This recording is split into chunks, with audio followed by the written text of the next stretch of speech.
Hello, my name is Danielle Colucci, and today I am reading Chapter 17 of Ellray Jakes is Magic by Sally Warner.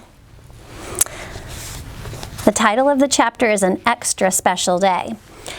It's talent show day. When a day like your birthday is coming, it comes slow. But when a scary day like today comes, it comes fast. Why is that?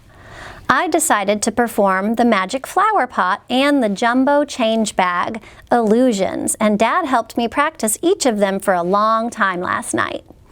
He was calm but serious, as if he had just discovered some amazing new crystal. I think it's the longest time my dad and I ever spent together doing a me thing. It was so cool. Still, the thought of doing my illusions in front of the whole school makes me want to fall over like a tree just got cut down in the forest. Timber! Clunk! But big illusions are sometimes easier than smaller ones, we discovered. At least I won't have to try to balance 2 quarters sideways between my still very short fingers. Should I tell the principal that I'm doing different illusions from the ones I did at the tryouts? I don't think so. But I probably will have to get permission to have someone come up on stage with me. My dad says a magician usually calls this person my lovely assistant. But I'm not going to call her my lovely assistant, that's for sure. I mean, ew. I made you some scrambled eggs, my mom tells me at breakfast, smiling. She made some for me too, Alfie pipes up from the kitchen table. I don't think I can eat, I tell Mom, fidgeting with the buttons on the dress-up shirt she ironed for me last night. Why can't I wear a regular t-shirt? It's just kids who are going to see me perform. And all the teachers, I remind myself, my heart starting to pound. And a bunch of parents. But does Mom really think I'll still look this sharp by 2 o'clock this afternoon? She's a dreamer, but I guess I already knew that. That's probably what writers are. You have to keep up with your strength, Ellray, Mom tells me, giving me a squeeze. Today's your big day.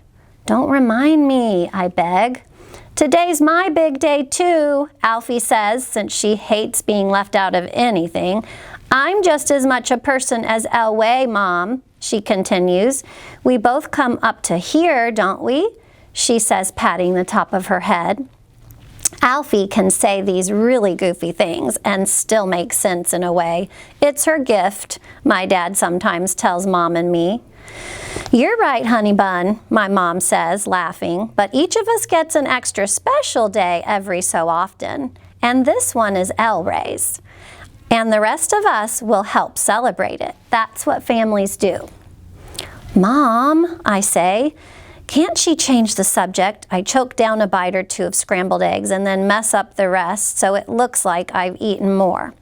I cover what is left with half a piece of toast.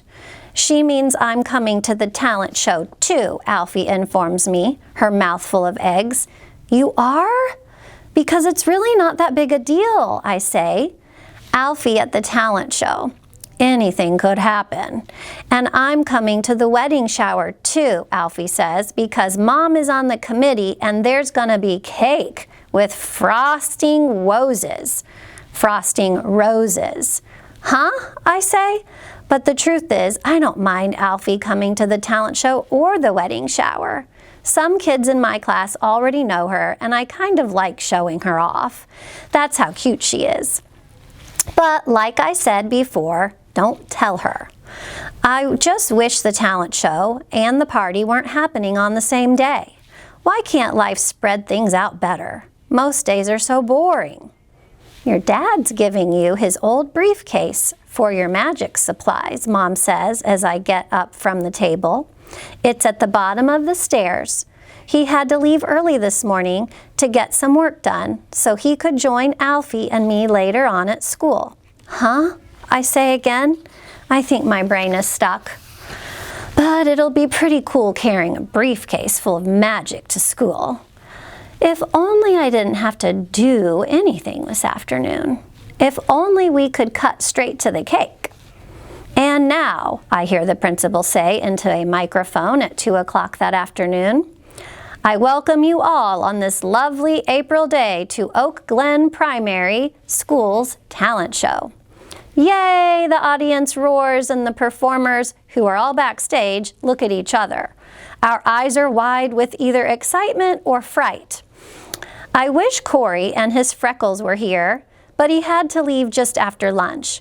We will be going by grade, so at least Jared, Stanley, and I won't have to perform after the 6th graders. 3 of the 6th grade girls are already warming up in the shadows. They look like they could be in a music video, only they have more clothes on. Still, try competing with that. About 12 kindergarten kids are already on stage behind the closed curtain. They are wearing long construction paper dog ears that are tied around their heads with yarn. Their teacher and Miss Myrna are struggling to keep them quiet and in 2 neat rows. Now nobody get the yips, I hear Miss Myrna say. First, the principal announces to the audience, I present you some gifted members of Oak Glen's very own kindergarten class. They will treat us all to their version of You Ain't Nothing But a Hound Dog. So put those hands together, he says, and the audience claps their hands. The music begins and the little kids start dancing like crazy, flapping their arms and pretending to wag invisible tails. 11 of them do, anyway. One boy in the back row just stands there frozen, staring out at the audience with horrified eyes. I guess that's the yips? I'm with you, kid. They amble off stage after taking their bows, even the one frozen boy who is now smiling like he won a race, and they take their seats in the audience. Most of them are still wearing their construction paper dog ears. They'll probably have them on all weekend. Alfie would. The 1st and 2nd graders' acts go by pretty fast. First, a couple of tiny girls sing a song from Lion King, while 3 boys stomp around pretending to be wild animals. Next, in front of the curtain, a few little girls do the hula to loud Hawaiian music. Fake flowers circle their heads the way they do on Alfie's pink plastic horse, though the girls' tucked-in t-shirts and sneakers kind of ruin the effect. As the girls step and sway and their grass skirts swish, 3 boys pretend to play plastic ukuleles. One of them is rocking out like he's a finalist at an air guitar contest. Yay! Everyone in the audience cheers as they curtsy and bow. And it's time for the 3rd grade to perform. I'm up next. And that's the end of chapter 17.